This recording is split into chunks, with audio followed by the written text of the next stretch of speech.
বাংলাদেশ বিমান বাহিনীর একটি মালবাহী কার্গো বিমানে শেখ হাসিনা গাজিয়াবাদে নামেন। তার সঙ্গে ছিলেন তার বোন শেখ রেহানা এবং কয়েকজন অফিসার। জল্পনা ছিল যে দিল্লি বিমানবন্দরে অবতরণ করবে শেখ হাসিনার বিমান, কিন্তু পরে জানা যায় দিল্লি আন্তর্জাতিক বিমানবন্দরে অবতরণ না করে রাজধানী লাগোয়া গাজিয়াবাদের বিমান ঘাঁটিতে অবতরণ করেছেন শেখ হাসিনা। প্রথমে শোনা গিয়েছিল সোমবার রাতে তিনি লন্ডনের উড়ান ধরতে পারেন। তারপর জানা যায় ব্রিটেন তার রাজনৈতিক আশ্রয়ের অনুরোধ প্রত্যাখ্যান করেছে, যদিও সরকারি সূত্রে এর কোনো সমর্থন মেলেনি।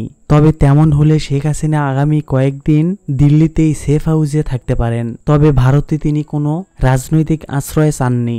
গণবিক্ষোভের জেরে শুধু প্রধানমন্ত্রিত্ব থেকেই ইস্তফা দেওয়া নয়, বরং বাংলাদেশও ছাড়তে হয়েছিল শেখ হাসিনাকে।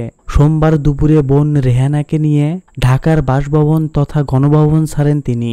তাকে হেলিকপ্টারে করে নিয়ে যাওয়া হয় নিরাপদ আশ্রয়ের উদ্দেশ্যে।